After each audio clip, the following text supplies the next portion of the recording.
Hello my perfect family, कैसे हो आप सब लोग। आई होप कि आप सभी बहुत ही अच्छे होंगे। तो आज की वीडियो में हम लोग बात करेंगे होम्योस्टेसिस के बारे में, जो कि हमारे एचएपी का 4th लेक्चर होने वाला है। और आज की वीडियो बहुत ज़्यादा इंपॉर्टेंट है क्योंकि ये क्वेश्चन आप लोग को 99% चांस है कि एग्जाम में देखने को मिलेगा। मतलब आप श्योरली गारंटी ले सकते हो कि यहाँ से आप लोग को इस टॉपिक से क्वेश्चन देखने को मिलने वाला है। तो आज का वीडियो बहुत ही ज़्यादा इंपॉर्टेंट है, तो बहुत ही ध्यान से देखना, ठीक है। और टॉपिक थोड़ा नया है तो हम लोग इसको बहुत ही आराम से समझते हुए चलेंगे। तो आप लोग कॉपी और पेन लेके बैठ जाइए और हम लोग अपना आज का लेक्चर स्टार्ट करते हैं। तो बात करें अगर हम लोग होम्योस्टेसिस की, तो अगर इसको हम लोग समझना चाहें तो देखो ये यहाँ पे दो वर्ड से मिलकर बना हुआ है। पहला है हमारा होम्यो और दूसरा है हमारा स्टेसिस। तो देखो यहाँ पे जो होम्यो वर्ड है इसका मतलब होता है सेम और स्टेसिस का मतलब होता है स्टेट। तो अगर होम्योस्टेसिस को हम लोग सिंपली समझना चाहें तो ये हमारी बॉडी की एक एबिलिटी होती है जिससे हमारी बॉडी का जो इंटरनल एनवायरनमेंट होता है, ठीक है, वो यहाँ पे कांस्टेंट बना रहता है, ठीक है, यानी कि वो यहाँ पे सेम स्टेट में बरकरार रहता है। अब देखो यहाँ पे इंटरनल और एक्सटर्नल एनवायरनमेंट को हम लोग थोड़ा सा समझ लेते हैं ताकि आप लोग को चीज़ें और ज़्यादा क्लियर हो जाए।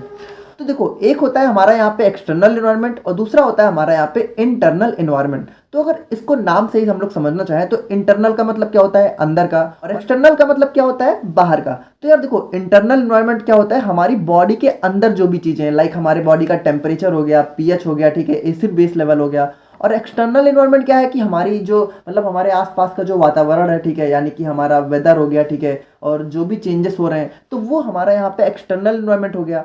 तो देखो क्या होता है कि अगर हमारे एक्सटर्नल एनवायरनमेंट में कोई चीज़ें होती हैं, ठीक है, चेंज होती हैं, तो उसका इफेक्ट हमारे इंटरनल एनवायरनमेंट में भी पड़ता है। अब इसको आप लोग इस तरह समझ सकते हो कि देखो जब मौसम चेंज होता है तो अक्सर लोगों को यहाँ पे बुखार हो जाता है, ठीक है। तो ऐसा क्यों होता है, क्योंकि जो हमारा एक्सटर्नल एनवायरनमेंट होता है, ठीक है, उसकी वजह से हमारा इंटरनल एनवायरनमेंट यानी हमारे बॉडी की जो अंदर की कंडीशंस हैं वो यहाँ पे इफेक्ट होती हैं, ठीक है। तो होम्योस्टेसिस क्या होता है, सिंपली ये एक मैकेनिज्म होता है जिसकी वजह से जो हमारे बॉडी का इंटरनल एनवायरनमेंट होता है, ठीक है, यानी कि हमारे बॉडी की अंदर की जो कंडीशंस होती है वो यहाँ पे कांस्टेंट लेवल पे मेंटेन रहती हैं। यानी बाहर अगर कुछ चेंजेस भी हो रहे हैं तो उसकी वजह से हमारी बॉडी पे बहुत ज्यादा यहाँ पे इफेक्ट नहीं पड़ता है। अब देखो इसको अगर आप लोग समझना चाहो तो आप लोगों ने कभी सोचा है कि गर्मी के मौसम में हमें इतना ज्यादा पसीना क्यों आता है। वहीं हम लोग बात करें ठंडी की, तो ठंडी में तो यार हमें कभी कोई पसीना नहीं आता है।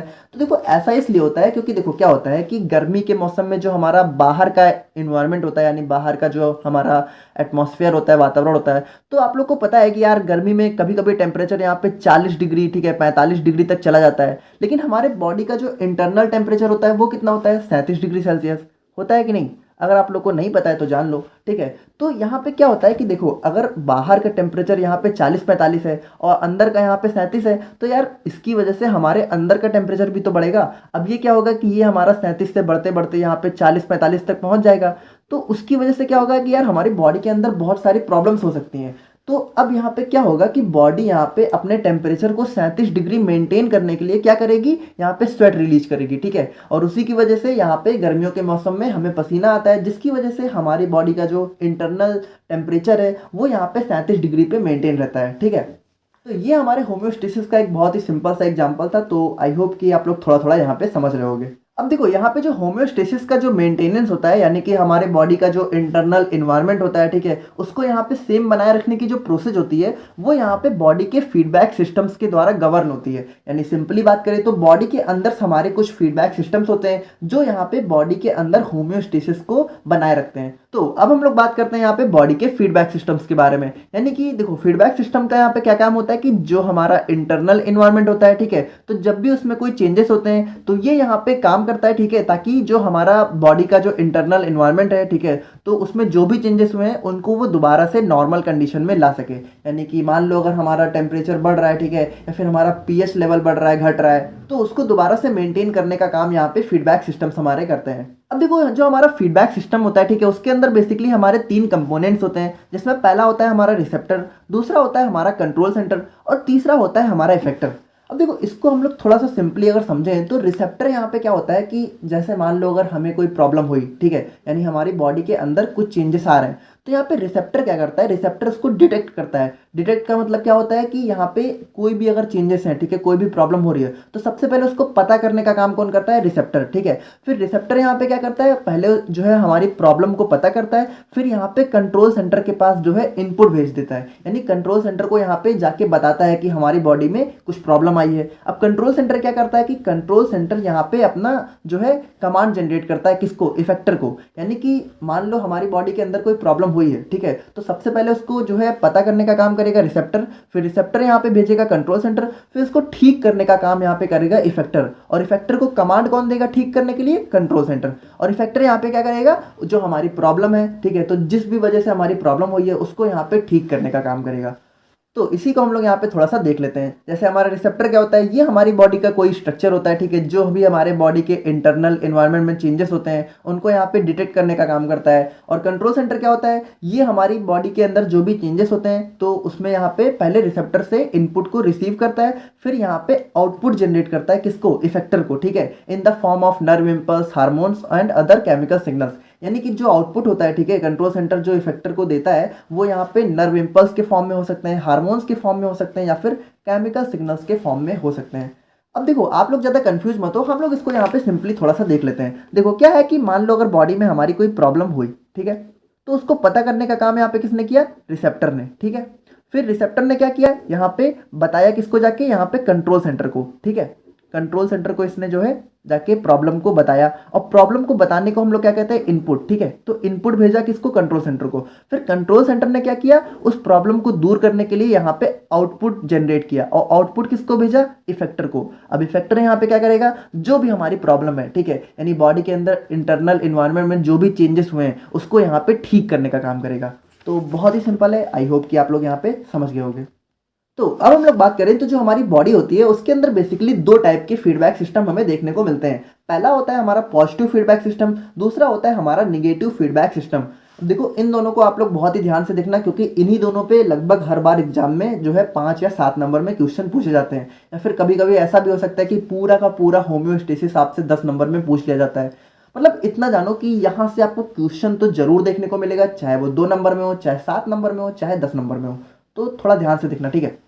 तो बात करें हम लोग यहाँ पे निगेटिव फीडबैक सिस्टम के बारे में, तो जैसा यहाँ पे इसका नाम ही है निगेटिव, तो यहाँ पे इसका काम क्या होता है कि मान लो हमारी बॉडी के अंदर जो भी चेंजेस हुए हैं, ठीक है, तो ये उसको जो है रिवर्स या फिर कम करने का काम करता है। देखो अब इसको आप लोग इस तरह समझो कि जैसे ये यहाँ पे क्या करता है, रिवर्स का मतलब क्या होता है, रिवर्स का मतलब होता है उल्टा करना, यानी, और डिक्रीज मतलब कम, यानी कि जो भी प्रॉब्लम होती है उसको यहाँ पे कम करने का काम करता है, या फिर उसको जो है उल्टा करके सही करने का काम करता है। अब इसको आप लोग इस तरह समझ सकते हो कि अगर मान लो हमारी बॉडी के अंदर टेम्परेचर बढ़ रहा है, ठीक है, 37 डिग्री से टेम्परेचर बढ़ रहा है, तो ये क्या करेगा, उसको कम करेगा। और अगर टेम्परेचर घट रहा है 37 डिग्री से, तो ये क्या करेगा, उसको बढ़ाएगा, ठीक है। तो मतलब आप लोग समझ रहे हो ना कि बिल्कुल उल्टा काम करेगा।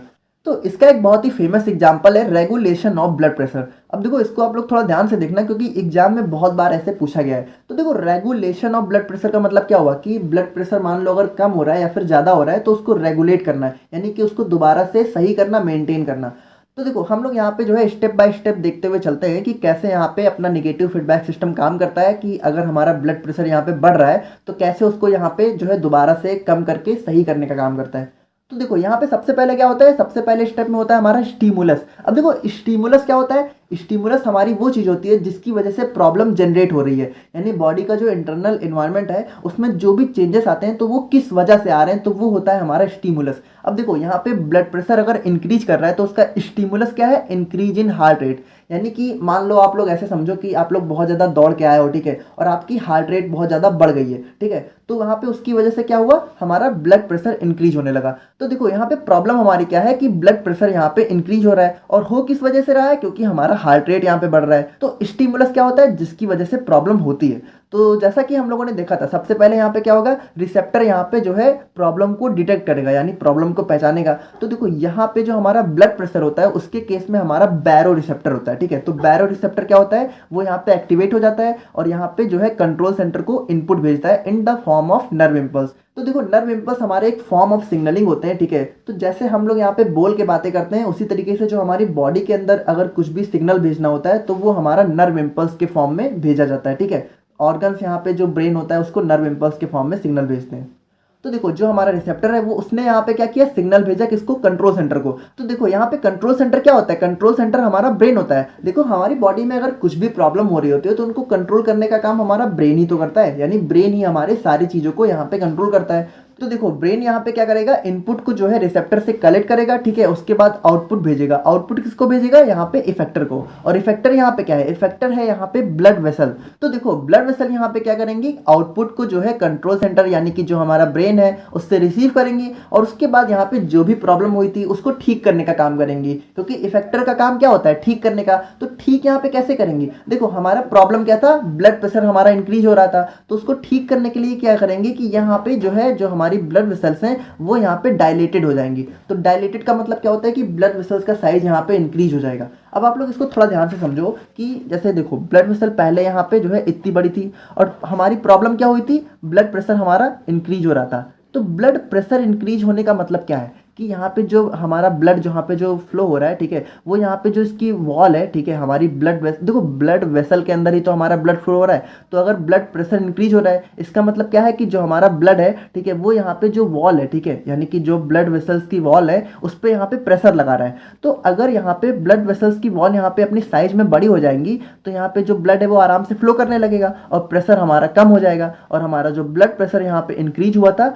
वो यहाँ पे क्या हो जाएगा, फिर से कम हो जाएगा, यानी नॉर्मल हो जाएगा। तो डायलेशन का मतलब क्या होता है, यहाँ पे साइज में बढ़ जाना। तो देखो यहाँ पे क्या होगा, जैसे ही हमारी ब्लड वेसल्स यहाँ पे डायलेटेड हो जाएंगी हमारा ब्लड प्रेशर यहाँ पे डिक्रीज हो जाएगा, यानी ब्लड प्रेशर हमारा फिर से नॉर्मल हो जाएगा और बॉडी जो है होम्योस्टेसिस में रिटर्न हो जाएगी, यानी बॉडी का जो इंटरनल इन्वायरमेंट है वो फिर से यहाँ पे नॉर्मल हो जाएगा और यहाँ पे उसमें जो भी चेंज हुए थे वो यहाँ पे सही हो जाएंगे। तो जैसा कि हम लोगों ने स्टार्टिंग में देखा था, होम्योस्टेसिस क्या होता है, हमारी बॉडी का जो इंटरनल एनवायरनमेंट होता है उसको यहाँ पे कांस्टेंट लेवल पे मेंटेन करने की प्रोसेस होती है। और उसको मेंटेन कैसे किया जाता है, फीडबैक सिस्टम के द्वारा। फीडबैक सिस्टम कितने टाइप के होते हैं, दो टाइप के। पहला होता है हमारा पॉजिटिव, दूसरा होता है हमारा निगेटिव। तो निगेटिव फीडबैक सिस्टम को हम लोगों ने देख लिया। अब हम लोग बात करते हैं यहाँ पे पॉजिटिव फीडबैक सिस्टम के बारे में। तो बात करें हम लोग यहाँ पे पॉजिटिव फीडबैक सिस्टम के बारे में, तो जैसा निगेटिव में क्या था, निगेटिव जैसा यहाँ पे उल्टा काम कर रहा था, यानी कि जो प्रॉब्लम हो रही थी, ठीक है, उसको यहाँ पे डिक्रीज करने का काम कर रहा था। तो पॉजिटिव फीडबैक सिस्टम क्या करेगा कि इंटरनल इन्वायरमेंट में अगर कोई चेंजेस हो रहे हैं तो उसको यहाँ पे बढ़ाने का काम करेगा। तो देखो यार यहाँ पे आप लोग थोड़ा कंफ्यूज मत होना, आप लोग ये मत सोचना कि बॉडी के अंदर अगर कोई प्रॉब्लम हो रही है तो ये उसको बढ़ा देगा। देखो यहाँ पे हर बार जो चेंजेस होते हैं वो प्रॉब्लम नहीं होती है, कभी कभी प्रॉब्लम को ठीक करने के लिए भी हमारी बॉडी में चेंजेस होते हैं, ठीक है। तो इसको अभी हम लोग जब एग्जाम्पल देखेंगे तो काफ़ी अच्छे से हमें समझ में आ जाएगा। तो बस आप लोग इतना समझो कि पॉजिटिव फीडबैक सिस्टम क्या करता है कि अगर कोई चेंजेस हो रहे हैं, ठीक है, तो उसको यहाँ पे और बढ़ा देता है, ठीक है। तो अभी इसको एग्जाम्पल से देखते हैं तो आप लोग को समझ में आ जाएगा।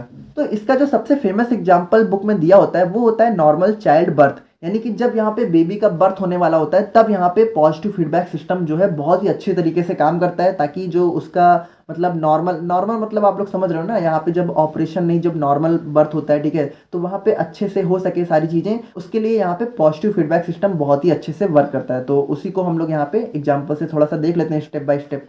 तो देखो जब यहाँ पे बेबी का बर्थ होने वाला होता है तो सबसे पहले क्या होता है, लेबर पेन स्टार्ट होता है। तो लेबर पेन स्टार्ट होने की वजह से क्या होता है कि मदर की जो यूट्रस वॉल होती है, ठीक है, वो यहाँ पे कॉन्ट्रैक्ट होने लगती है, और कॉन्ट्रैक्ट होने की वजह से क्या होता है कि जो बेबी का हेड होता है या फिर जो बॉडी होती है वो यहाँ पे सार्विक्स की तरफ फोर्स होने लगती है, यानी कि वो यहाँ पे सार्विक्स की तरफ मूव होने लगती है। तो उसकी वजह से देखो क्या होता है, स्टिमुलस हमारा, देखो स्टिमुलस यहाँ पे क्या होता था कि जिसकी वजह से यहाँ पे इंटरनल एनवायरनमेंट में चेंजेस हो रहे होते हैं, तो इसकी वजह से क्या होगा कि जो सार्विक्स है वो यहाँ पे स्ट्रेच होने लगेगा, ठीक है। तो अब यहाँ पे पॉजिटिव फीडबैक सिस्टम का काम क्या है, इसको और स्ट्रेच करना। तो सबसे पहले जो रिसेप्टर है वो यहाँ पे क्या करेगा कि जो भी चेंजेस हो रहे हैं उसको यहाँ पे डिटेक्ट करेगा। अब देखो यहाँ पे जो रिसेप्टर होते हैं वो होते हैं स्ट्रेच सेंसिटिव नर्व सेल्स। देखो यहाँ पे जैसे चेंजेस होते हैं वैसा ही यहाँ पे रिसेप्टर होता है। वहाँ पे देखो क्या हो रहा था, ब्लड प्रेशर यहाँ पे इंक्रीज हो रहा था, तो वहाँ पे रिसेप्टर क्या था, बैरो रिसेप्टर, और यहाँ पे क्या हो रहा है, स्ट्रेचिंग हो रही है, तो यहाँ पे रिसेप्टर कौन है, स्ट्रेच सेंसिटिव नर्व सेल्स, ठीक है। तो ये यहाँ पे क्या करेंगे, यहाँ पे इनपुट को जो है कंट्रोल सेंटर को भेजेंगे in the form of nerve impulse, जैसा कि हम लोगों ने देखा था।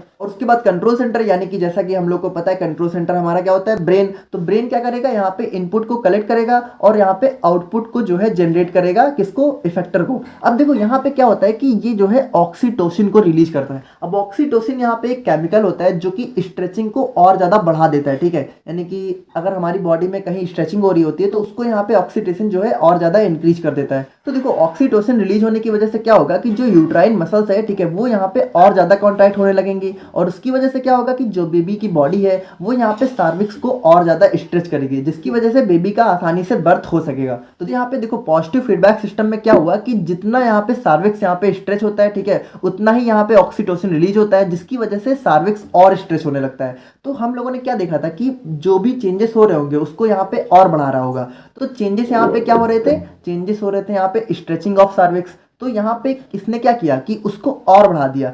तो आप लोग को पता है यार कि जब बेबी का यहाँ पे नॉर्मल चाइल्ड बर्थ होता है तो जितना ज़्यादा स्ट्रेचिंग होगी उतनी आसानी से बेबी यहाँ पे बाहर आ सकेगा। तो उसी की वजह से हमारा पॉजिटिव फीडबैक सिस्टम यहाँ पे वर्क करता है और जो भी मतलब चेंजेस हो रहे होते हैं उसको बढ़ा देता है। तो देखो यार आज का टॉपिक काफ़ी नया सा था और थोड़ा सा कंफ्यूजिंग भी था, बट अगर आप लोगों ने यहाँ तक देखा है तो आई होप कि आप लोग को यहाँ पे समझ में आ गया होगा। और अगर अभी भी कोई कंफ्यूजन है तो एक बार आप लोग दोबारा से देखना, ज़रूर से समझ में आ जाएगा।